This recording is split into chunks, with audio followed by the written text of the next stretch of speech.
Hello, everyone. So it's 9 o'clock, and we're going to begin the Globalizing webinar. This COVID-19 pandemic is speeding up the use of online teaching and conversations about the quality of online teaching. So many professors have to prepare for online options in fall 2020. We are having this webinar because we hear from professors a couple of different strategies, and we decided to bring in a couple of experienced online professors. Some professors are telling us, gosh, I see myself in survival strategy or mode in the fall. I don't have a lot of confidence in online teaching, but I want to do my part, and I want help with setting up and also not having to tinker too much in the fall. Other professors are treating this like as an opportunity to expand and enhance, an opportunity to develop their online skills more. So today we have two experienced professors in the online and face-to-face environment, David Aronica from Pasadena City College, and Laura Gardino, who is an adjunct professor from San Jose State University. I should say David is a full-time professor at Pasadena. So David and Laura, could you spend just a minute introducing yourselves, your college's environments, and also a little bit of your history with online, how you became introduced to it. David, let's start with you. Excellent. I've been teaching for 30 years, mostly face-to-face, but then I shifted to the creation of model courses at Pasadena City College some 15 years ago. So I became one of the original 6 professors, full-time professors there, that created the model courses that were to be online. The old or former superintendents of instruction at Pasadena were very concerned about moving us and teaching all of our colleagues how to instruct not just face-to-face, but online. So what we developed initially was based on Canvas, and a lot of the professionals here are familiar with the Canvas platform. So what I did is I created a team-based or pod-based instruction at Canvas. That's my original formation of the online curriculum that I rendered. Recently, I mean, we've had to shift to e-conferencing, and so I think it's going to enhance what we do generally. I give a mixture of both online testing at Globalizing. I give essay based on Canvas. I give writing assignments on Canvas. I give discussion forums on Canvas. So it's worked out well for me, but I think right now we're in the midst of a transition, which I'm going to take advantage of. Laura? I started off teaching at Gavilan College, a little college in Gilroy, after I had some kids. And it was a nice transition for me to leave secondary teaching into the college and teach some night classes. And then I really got hooked on online teaching there. I had taken a couple of courses for professional development myself, and I saw the power of different and brand new audiences we could reach. So I began to pilot courses for Gavilan online. And then when I started teaching at San Jose State, I began to bring the online component to San Jose State. And then I have just really seen it take off and become even more rich over my last 13 years now of teaching online. Okay, thanks, Dave and Laura. That was a great introduction. Now, the first 25 minutes of this webinar, we're going to ask the 4 questions that we posted in our invitation to professors. If you as a professor have questions or want more clarification, just go to the bottom of this Zoom screen and hover, and there you will find a Q&A button. If you click on that, a little screen will come up. You'll be able to put your question in and send it. And then after the first 25 minutes, when Laura and David are done with answering the first 4 questions, we'll go on to all of those additional questions in the second half hour. And anything we don't get to, we will email later. Okay, so our first question is, and this is kind of focused more on the novice teacher. The face-to-face classroom has a lot of instructional modes: lecture, midterms and finals, polling, writing, active learning. But the face-to-face environment is different than the online environment. So I'd like you to kind of talk to us a little bit about the transition you made from your face-to-face to your online, or adaptations you have to make between the two so that your class works with online as well as face-to-face. So maybe we'll start with David on that one. Sure. At first I did YouTube videos, 5-minute videos. kind of like to get them familiar with, the transition from face-to-face to the pure online system, the remote instruction, as Pasadena City College was calling it. But then that, I still have to run a conference hour. I still have to run my classroom instruction. So I had to find a way to bring the kind of approach I bring to teaching, which is use of humor. Anyone who knows me knows that I'm sort of silly and entertainer more than anything else. I mean, I'm a communicator and informer of information on American government courses, but I'm more of an entertainer than anything else. And a talking head is not exactly my most natural fit. So I've been trying to adjust to, sort of the stationary sort of position that laptop-based instruction might offer my students. We're having a little bit of trouble initially in this transition because a lot of the students are getting lost in how to log on to the e-conferencing. So we're getting better, I think, attendance, but there is an issue with attendance, at least as an initial matter. Laura? So it was funny. The more I taught online, the more it improved my face-to-face teaching. It really had me up my game onto what I really want the students to learn and walk away with. One of the things that I have found really good about moving to online education is it puts a lot more emphasis on the student to complete the work, which some people say, hey, they're not going to do it, they're not going to do it. But the tasks you can specifically design through my use with Globalizing and other critical thinking activities, it really can engage the student in the online space and have them produce a product. And there's a lot more discussion I find with my online students than I do with my face-to-face students. I get a lot more emails, but they're short and they're targeted, and I really can see them going along in the learning process. So by targeting exactly what I want in the in the online environment, by clear, like, okay, this is my objective today, this is what the students are going to be able to do, has also had great benefits in my face-to-face class for enriching my discussions there as well also. Great, thanks, Laura.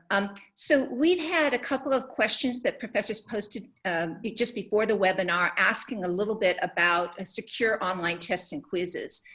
We are going to, with the email that follows this webinar, we're going to put a downloadable sheet called Strategies for Creating Secure Online Tests and Quizzes. And how it is, it's kind of a compendium of experience and knowledge of online professors that we have interviewed through the years, explaining how do you create that secure online test. There were also some questions about these, unfortunately, internet companies that are going online that call themselves study companies, but they're sort of fencing operations for cheating online. So putting students together who go and share and take tests and do things like that. So we have some advice for how to handle situations like that. If that's one of your questions, look for that in our download with the email. Now, moving on to the next question, the second question in our series. This COVID emergency, even before it, many online professors like David were experimenting with the e-conferencing, okay? And trying to find sort of that synchronous nature of discussion, which is really hard online because it's sort of asynchronous environment. Now with the COVID, practically all the colleges have bought an institutional e-conference license. How do you see e-conferencing transforming online curriculum strategies? And what is your experience with it so far? Laura, let's go ahead and start with you. It's been awesome. It has been a spark to my online classes that I needed. I typically run an asynchronous online class for San Jose State and a couple other community colleges, but this development of the now user ease of these e-conferencing things is amazing. I have been able to bring the kind of that think, pair, share that you had in the secondary model where you give the students a chance to discuss the material in one of the breakout rooms in my e-conference service. They get a time to grapple with a primary source. They get to talk about it with another student. I give them a prompt and then they come back into the large group discussion and we can answer a couple of polling questions and I can impart some more content information. It's that missing piece is this e-conferencing that has been just the ability for students to work together in real time in collaborative situations. David? Yeah, I was first a little skeptical of the benefit of we use Zoom at Pasadena City College, but based on experience, I'm actually getting closer to my students. So I think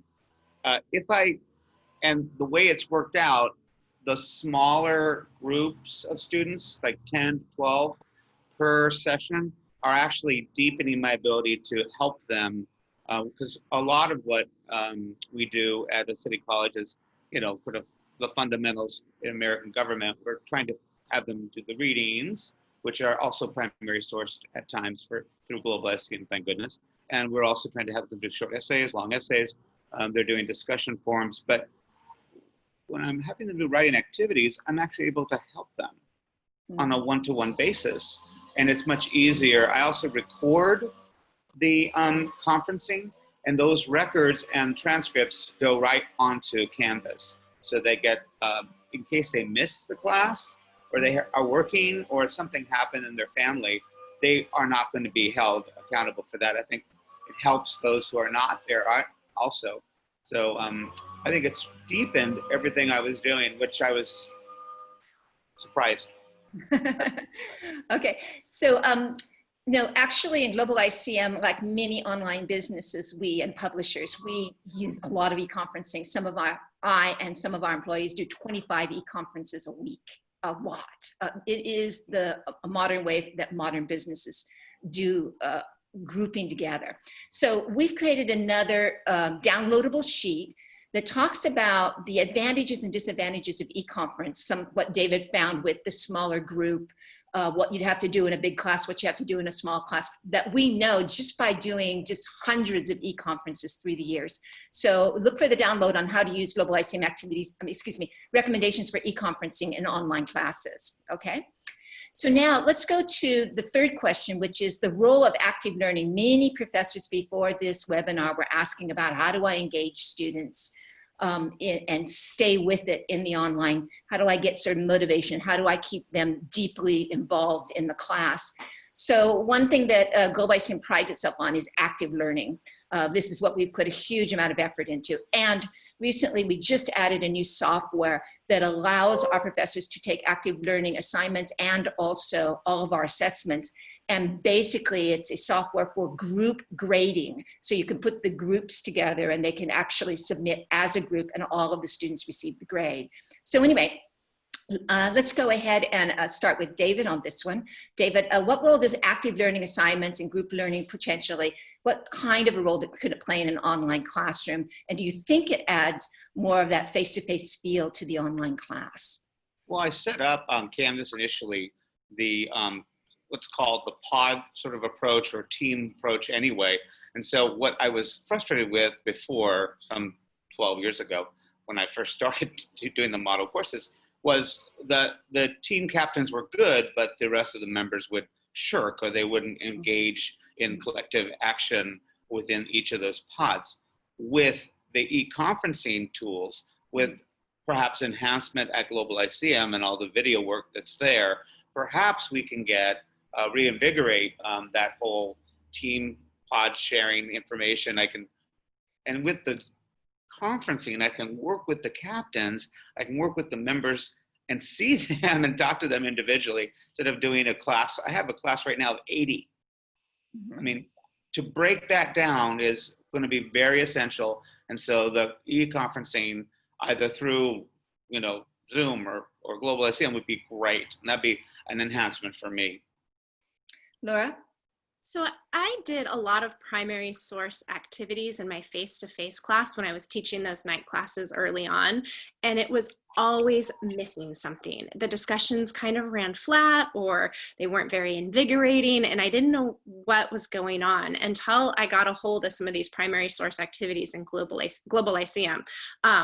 They structure it so the students read the source over. It's put it in scaffolded steps that my JC students or my community college students can do and my CSU students can do. It was that breaking down of the primary source course activity into concrete steps that lent itself very well to the active learning strategy and the engagement in class. It was a lifesaver.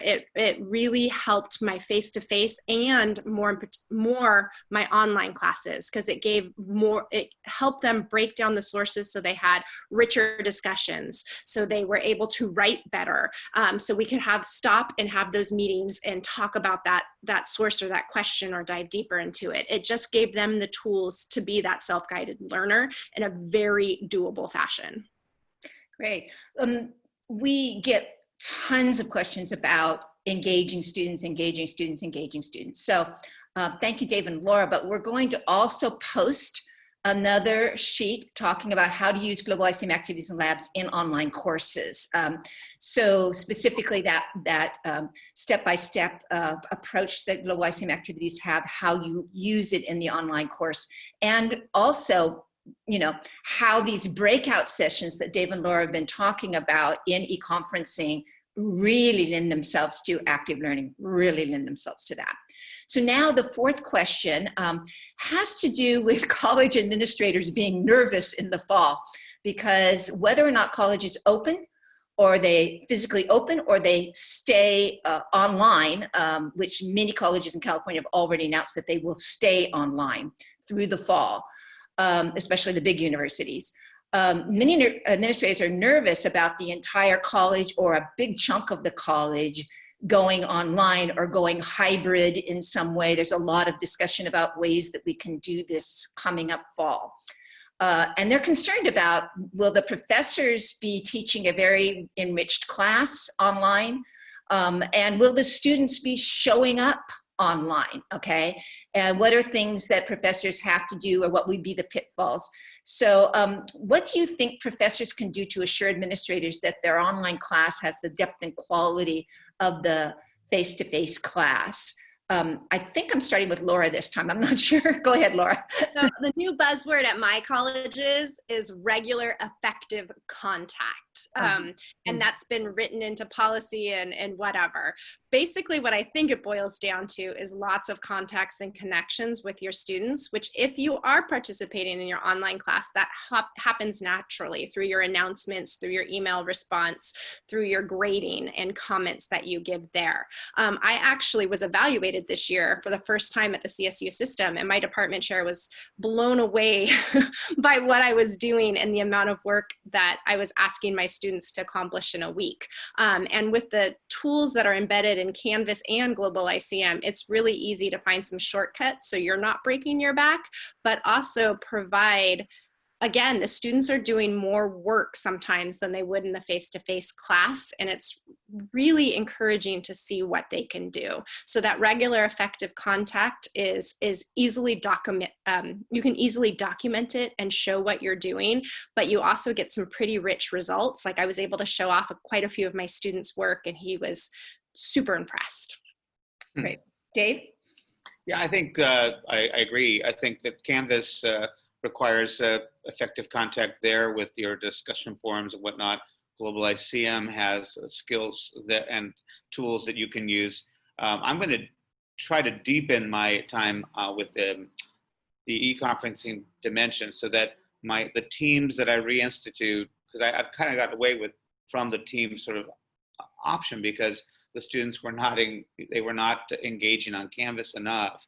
The one thing about the e-conferencing is the students seem to be interested in actually joining me and getting to talk to me more on a personal basis, and it's small based anyway. So if I could structure it so that there's the time on the e-conferencing, whether it be Globalizing e-conferencing or Zoom or whatever we're using, could be documented on Canvas, then that record of it can be given to an administrator and say, see, those grades that are being given, and they're recorded on Globalizing, and they immediately integrate to my Canvas gradebook. The time is documented, the recording is documented, the transcript is documented. It's all there to evaluate the effective teaching for administrators. So I'm going to come in here and add an extra comment about e-conferencing technology. A lot of professors say to me, so when is Canvas going to offer e-conferencing? And my response to them is, Canvas is not going to develop a software for e-conferencing. What they will do is collaborate with whatever license your university has bought, okay? Because e-conferencing is very complicated software to build and to maintain. And I don't believe the Canvas, Blackboard, D2L, any of the LMSs is going to build one. They're going to collaborate with whatever your college has purchased as a conferencing tool. I think in the end, they will be able to directly record into the Canvas gradebook, okay, that your student attended the conference so that you could actually maybe give points for that.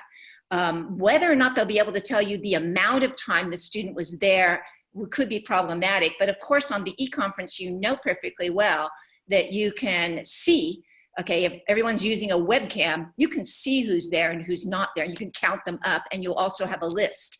Yes. So if you want to keep track of it, you'll be able to keep track of it, but I'll bet in the long run, the major LMSs like Blackboard and Canvas and such will at least be able to tell you, yes, this student was at this conference at this point in time. And you'll be able to credit your students with that. So I wouldn't worry too much. That's definitely coming if it isn't here already. Okay, so now I want to thank you and Laura, you and Dave, you and Laura, excuse me, I want to thank Laura and Dave for their great insights on some of these things. I want to point out that the professors who founded Globalizing know from experience that mentoring and supporting professors is critical to success in using new technologies online or whatever. And our company is known for that support. We provide written instructions, individual conferences, and text and web support to get you started and maintain, and especially the next 8 months are going to be very critical for people because there's a lot of people who are going to have to adapt to meet the crisis that we have in front of it. If you're interested in learning more in the email that you receive shortly after this, you'll be given an opportunity to click on what's called calendly.com, which is my appointment calendar, and you can make a 15-minute conversation with me. As always, we give an Amazon gift card to thank you for your time on these individual e-conferences.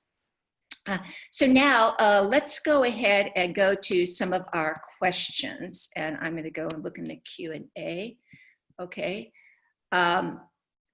Excuse me. So looks like we have a question about a little bit more about the sort of, let's see, a little bit more, okay, I'm sorry, I'm trying to read these very quickly. Okay, Laura was correct. I'm an attendee who sometimes slipped in before 11 a.m. No worries. Yeah, I think they got a hold, like we were talking on our casual. Oh, I'm so sorry. And participants. Okay, so it looks like we have a few more questions about secure tests online and any pitfalls or problems that you, Laura and Dave, have run into that you have kind of solved. So maybe you could talk a little bit about that. Dave, go ahead. Sure. I offer opportunities for, in each semester, I have a variety of students doing Globalizing quizzes and quarter exams, midterm, finals. And so I scramble everything. All the questions are scrambled, the answers are scrambled. If I have a particular area of content that I've talked about that's not part of the test bank, I simply create it.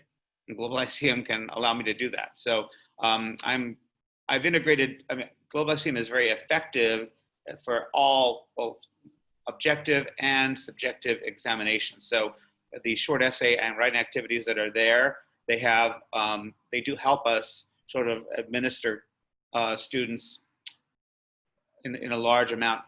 There are so many students I teach between 450 and 600 students a semester. So Globalizing is extremely effective for me to work carefully through and to evaluate all those little small essays or longer writing activity in an effective and meaningful way.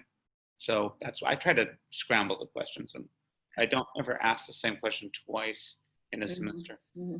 Laura? So I realized that I would drastically need to do kind of my assessment model different when I entered into the online world. So I started reading about low stakes testing, and I really got hooked on this idea of giving a little bit of the questions each week. So I don't give your traditional midterm and final, but each week my students are going to have anywhere from 5 to 15 questions to answer on our content material. And these quizzes have kind of been a game changer for me because I don't have students cramming before the midterm. I don't have students cramming before the final, but kind of consistently studying all day long. All semester long, and not just waiting till the end. And if they bomb one test, it's not the end of the world. I tell them that they are able to keep going and that one test isn't going to hurt them. 3 or 4 tests will hurt them, but one test is okay. And it kind of helps with that engagement to keep them moving along. It gives them time management skills. And I really think it's lowered my barrier of cheating. There's not as much to gain from spending all the effort to go to one of those testing sites or to cheat. Or if they're collaborating with another student in the class, they're talking about the materials and really engaged in a higher level, which is my end results. So I've had to let a little of it go as far as testing security, but I've structured my class in a way that I believe that sets them up for success, and rather than trying to go out and find all these ways to cheat, which students do anyways in face-to-face or online. So it's just kind of how you structure it, I feel, that gives you the most success. Yes, if I can pipe in just a little bit here. I tell professors that your grading policies and how you choose to grade and stuff is the most powerful tool that you have. Don't try to get into an arms game with the cheating sites or the students. Just go and make sure that you control, that you have good power and you control what you're doing. And I think one of the things that Laura will tell you is the small assessment mode, frequent small assessment mode is not only about preventing, good teaching, but also about preventing cheating. And that's actually where it pretty much stands. So I have a question here about, so what if your college doesn't have one of these e-conference licenses? What can you do? I already know the answer to that one, but let's go ahead with Laura and then David. One, there's a ton of conferencing, like Zoom will give you a license up to so many people and for so long for free. And if your college doesn't have it, it's coming. It's gotta be coming, because this whole thing is shaking us up so greatly. It's going to have some long-term results in the educational world. But check out a free license would be my advice. Yeah, and you just go on to the sites and the first thing it says is free. And the second thing is then you pay, then you pay, then you pay. So if your institution is Google, you have access to Google Meets, and that is the kind of the poor man's version of Zoom, but it's highly effective also. Okay. David? Yeah, I've used Google Hangouts. I've created a Google Classroom pretty quickly. And I also use my phone and keep in contact with them through my cell phone communication. And it works on a 1-to-1, works on a 2-to-3, but the Google Hangout is free, and you can create it very quickly. And just in case your district does not provide, Google's is a poor man's way to get this information done for you. You also have Google Hangouts. I've used the Google Drive. I've actually helped edit term papers with students because their grammar's way off and the syntax errors and all that. So, and we don't have the same support right now, especially in the upcoming summer and maybe even fall schedule. So Google Drive wouldn't be a bad idea. Google Hangout wouldn't be a bad idea, especially if you have term papers or you have small projects that they're doing and they're really having a hard time starting the essay. So I'm doing a lot with the higher level poli-sci courses. I'm actually helping them edit because they, I want them to get it done right and introduce their topics, in a clear, cogent fashion. Okay, so we have a question that I get a lot. So I absolutely have never done online. I am not a tech wizard. How do I start and how do I make it through the fall? So David, let's go. How do you start and how do you make it through the fall? Which of course, I've already said, Globalizing, if you use our stuff, we help you. We do that mentoring. But anyway, David, go ahead and answer. Well, I was creating my own, I'm not a novice, but I was creating my own curriculum and my own webpage based a documented Poli-Sci 1 curriculum. And then I ran into Globalizing. And my God, I was doing the same. It was like replicating the same thing. So the team at Globalizing will take you step by step. There are like 5 great individuals, and they're very friendly. They're they understand the more novice to more advanced professors, and they'll work you through it. And for me, Globalizing is the best thing that's ever happened to me. And like, man, I've been doing this 30 years.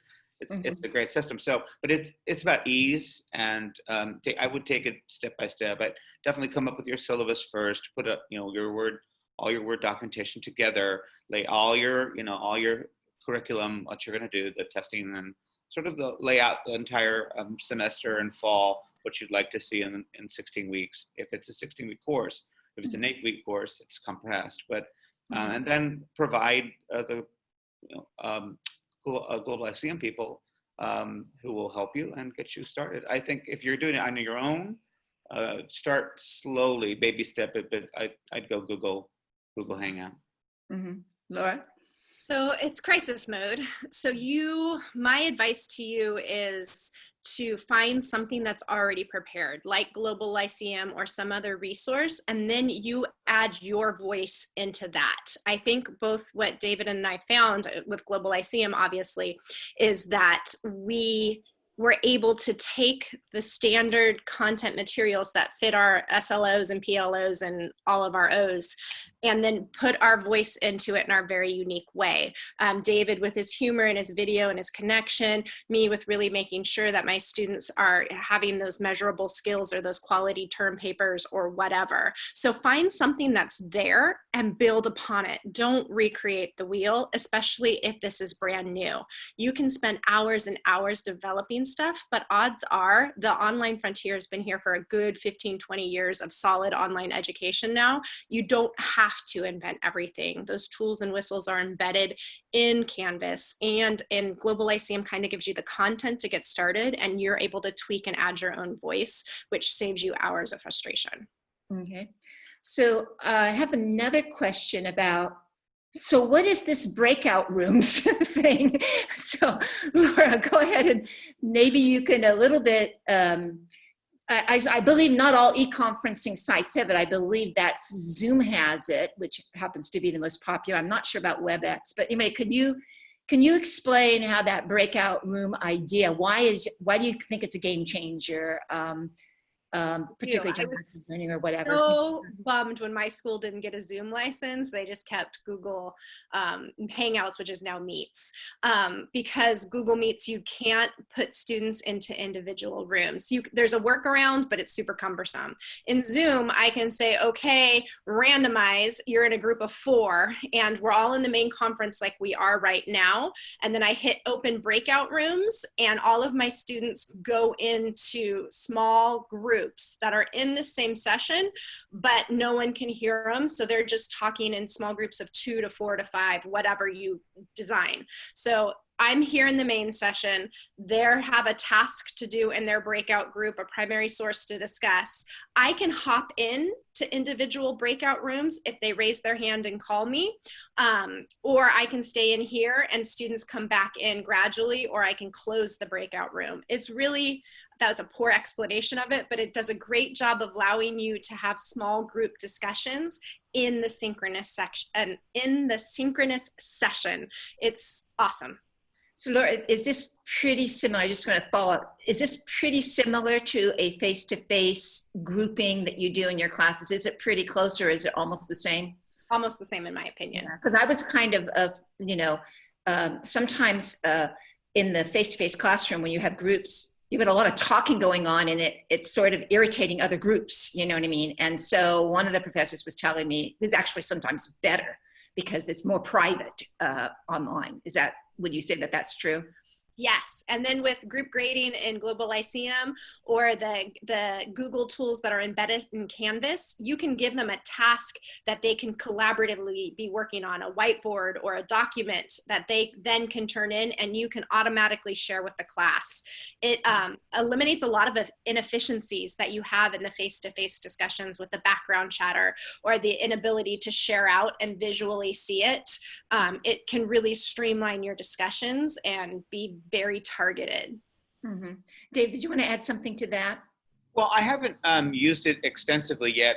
From my understanding of the breakout rooms in Zoom, there's a time limit too, so it kind of keeps you kind of focused on what you can do.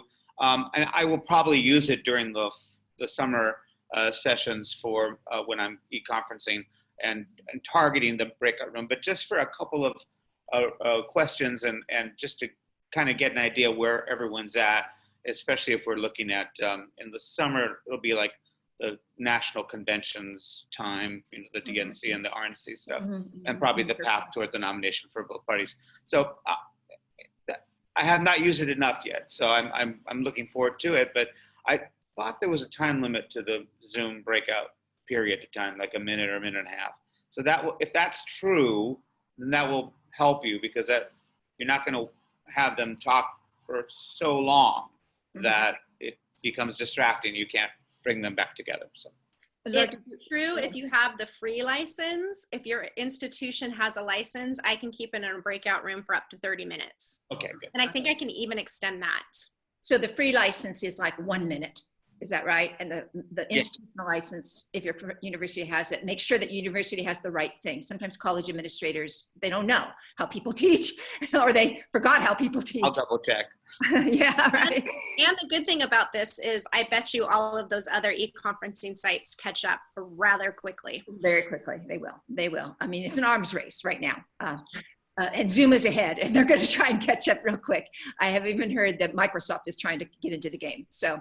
Don't discount Google. They'll be up and running in no time. Yeah. Right. They see it too. With young people, 11 million kids across the country in colleges alone. Yeah, that's a pretty good market.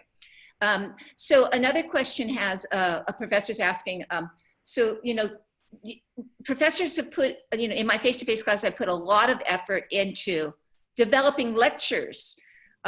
So this online thing, what do I do? Is there a way, I think that person is asking, is there a way to adapt all that wonderful work that you've done all those years, sort of to adapt it into an online environment? But what can a professor do, especially if you're just starting out? You've been a face-to-face professor, you do lectures, you do term papers, you do term tests, you know, very classic, traditional. What do I do now that I'm being tossed into the online swimming pool, so to speak? So David, maybe you can start off by addressing that. In fact, I'm doing just exactly that. I'm setting up a conference time at my campus where the police will control everybody else. I'm the only professor in the C building at Pasadena City College. I will rent out a room. I will provide a standard lecture and have it YouTubed live, or you can go live or you can go record. That YouTube can be then downloaded to the Canvas-based pages, and even Globalizing maybe too. And then I can, in Zoom, bring up that file and have my standard lecture talking to the students in a conference, and I can stop it and make fun of my own lecture approach. So you can still do what you've been doing and have fun with it. I think you don't have to just let them watch a whole hour of a lecture. You can break it up. You can break it up in a week conference, or you can break it up on several conferences, but you can certainly have fun with your own lecture that you have devoted so much time, all the notes you've devoted, all those that time. You can do it yourself, and I've done that. I do it for Globalizing too. I bring in, for example, Jack Rakove, who lectures about James Madison, and I'll stop him like, Jack, and and the students will be laughing because I'm picking on a great mind, a great professor, but he's right there on the Zoom with me, and I'm going like face to face, toe-to-toe, mano-a-mano, like, oh my God, the Electoral College is valuable. But it's not. Anyway, so we get into discussions about, either my own lecture or Global ICM's vignettes. I love that. I haven't even thought of that approach. That's awesome. How engaging and fun. I'm going to steal that. Good. Okay. Laura, what about lecture for you? Go ahead. So I've gone by the wayside of lecture, but I understand the pain of letting it go. So my advice would be to take your lectures, just like David said, and have fun with them, record them, and then break them up into pieces. I think the key is, like, you still give your lecture, you still have your content, you still have your knowledge, but chop up those YouTube lectures. And the cool thing about the YouTube, or recording yourself, it doesn't have to be YouTube, but you get to, if you mess up, you get to stop and redo. And instead of like in class where I've lost a page of notes one time and I was stuck. But if I had the ability to record it, I could have gone back and just edited out that part and redone it. But my advice would be short little clips, like 5 minutes, then throw in a global ICM poll. Make sure that they're engaging with your lecture, which is really a benefit of the online world, is that you force them to engage with you much more so than the face-to-face class where they just kind of receive your lecture. Mm-hmm. So doing that polling, breaking it up, having some fun with it like David, it's all really engaging. And if you're not proficient at using YouTube, you can still take that 75-minute lecture and break it into 3 little lectures, you know what I mean? Followed by a quiz or like a poll. The student has to complete a quiz after each one. And then they can do one on Monday, one on Tuesday, one on Wednesday, or you can do all of them you can do questions for each of them on Friday. So the student sits down on Friday and does each PowerPoint. The problem is if the 75 minutes, you've got them in the classroom physically, that's one thing. You got them online, 75 minutes, that's a long time for kids, you know what I mean? So even beyond 3-minute videos is problematic. So I have another question here. Do you have any suggestions for, it looks like a sample syllabus for the novice professor? Is there would you be willing, Laura and David, to kind of share your syllabus or your syllabi for some of our professors out there who kind of want to have a look at, what does the syllabus for an online course look like? How is it a little bit different than my regular face-to-face? We'll go with Laura first. Of course, I'd be willing to. I think I have shared syllabi with you before, so yeah, you have with me. feel free to distribute those. And you guys also have some sample, a pacing calendar, not a pacing calendar, but something that showed what you had, the resources you had for each unit. So mm-hmm. Then I just matched the units that I emphasize and teach in my class with some of the resources that Global ICM has, and that was super helpful. Okay, great. We'll see if we can follow up with another email. Maybe not this first email we're sending, but maybe another email to our attendees that have that, Laura, on it. Dave? Mm-hmm. Yeah, the syllabus is a no-brainer. In fact, when I was doing the model courses, I felt like I had cut stuff out from my syllabus over the years. So I actually, and this is for the professors who are fairly new to this, I asked Pat and Global ICM types to send me their sample syllabus for all the content for Global ICM, American government and politics and history. And my God, it's extensive. So I think you can pick and choose your battles. Global ICM is there to help you. And they have extensive people who have knowledge in our fields, whether it be history, economics, psychology, poli-sci. And it was very helpful to me to adjust to taste in an online environment where I had felt the model courses were negligent on, let's say, an example, interest groups. And so that was very helpful to me. Mm-hmm. Okay, great. And like I said, we have the table of contents. In Global ICM, we don't throw the textbook onto your site. We have a library of everything, and then you select, you compose. That's the difference. It's sort of a teachery way of doing things, I guess, rather than a publisher way. So I have another question. Based on your experience, is the Global ICM discussion board more effective for online or face-to-face class? Is it a good tool for small or large groups? I should explain to some people who are not familiar with the Global ICM.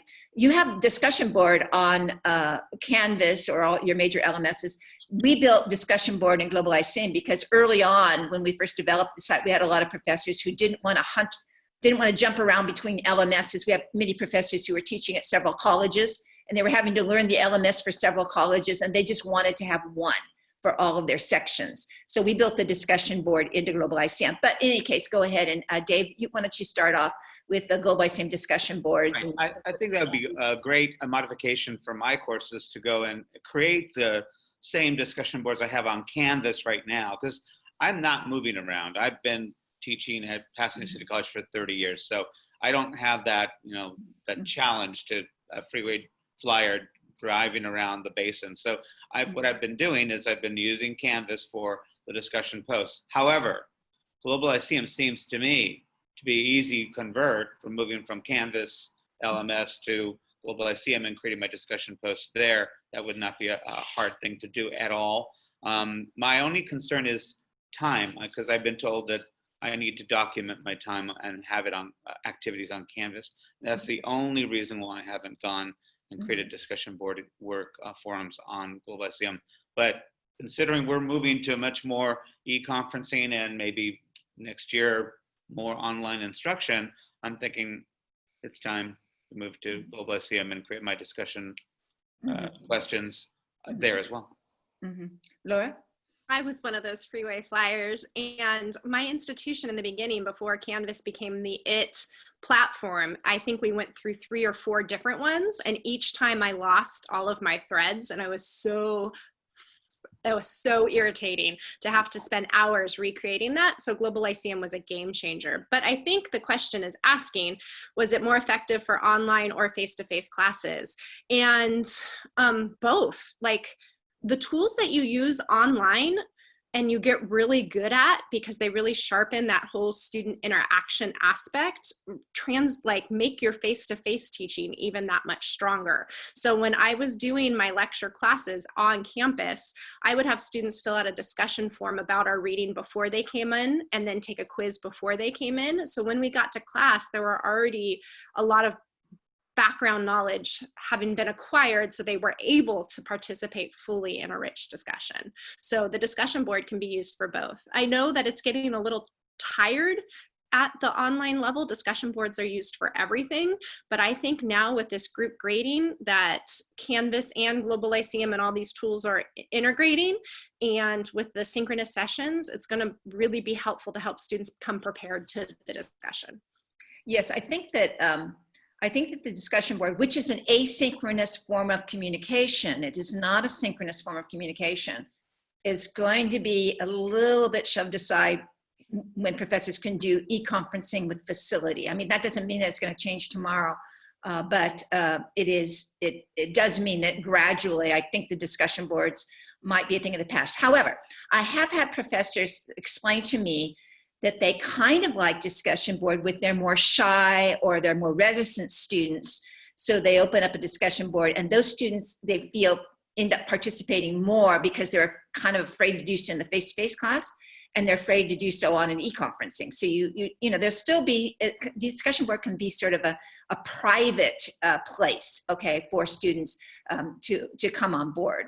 So essentially, that's it for our questions. Dave and Laura, is there anything that you would like to, independently add that you might, oh, excuse me, we have one more question, sorry, okay, just popped up. I've heard about security and FERPA issues with e-conferencing. Laura, do you, honestly, can you answer that one? There's always going to be FERPA issues. They're very prominent, and I don't know, I haven't heard of the FERPA issues yet with e-conferencing. I'm sure they will come, but your university will offer a policy before you get in trouble. Right now, we're the trailblazers with this. So we're going to figure out, and there's going to come some issues, and the university will set a policy that will kind of work to address those issues. So right now, we're kind of in a grace period, I feel, and eventually some rules and regulations will come down the road.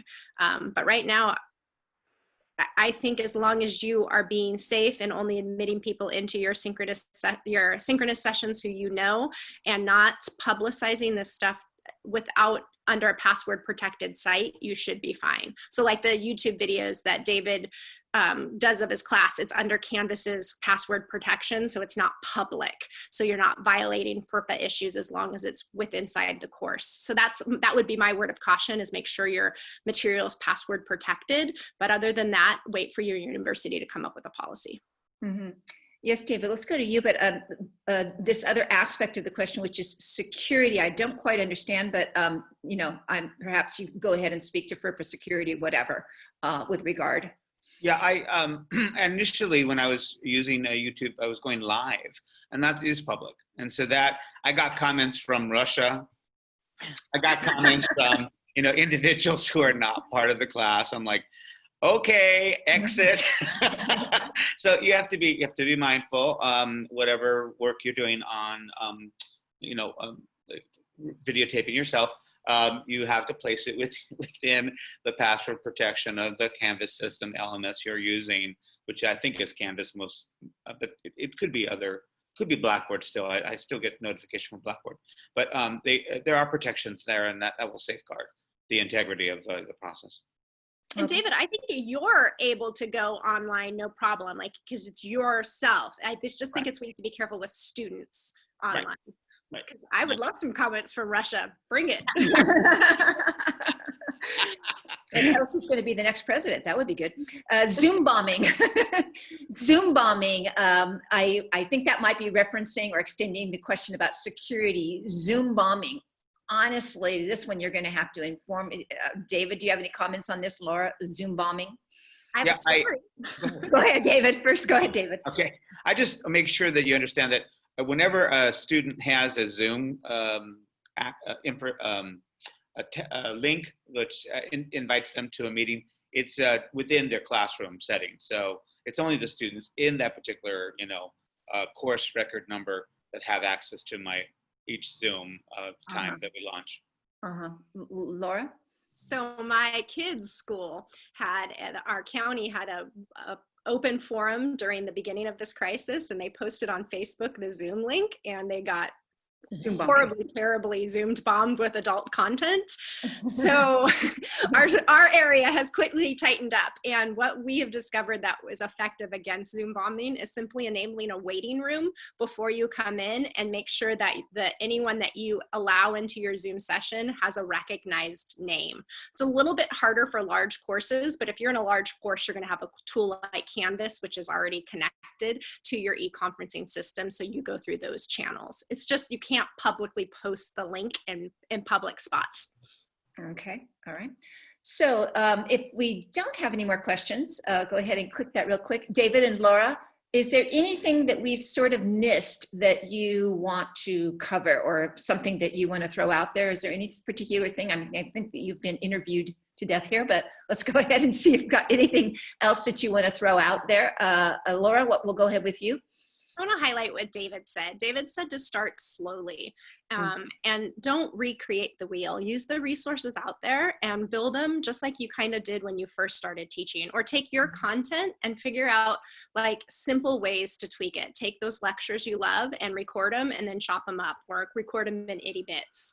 And right now schools are offering a ton of help, and textbook companies are offering a lot of help to do that. Take that help, but use what you're comfortable with, go slowly, and I think you're going to be surprised with the results. And online education it gets a bad rap that I don't think it deserves.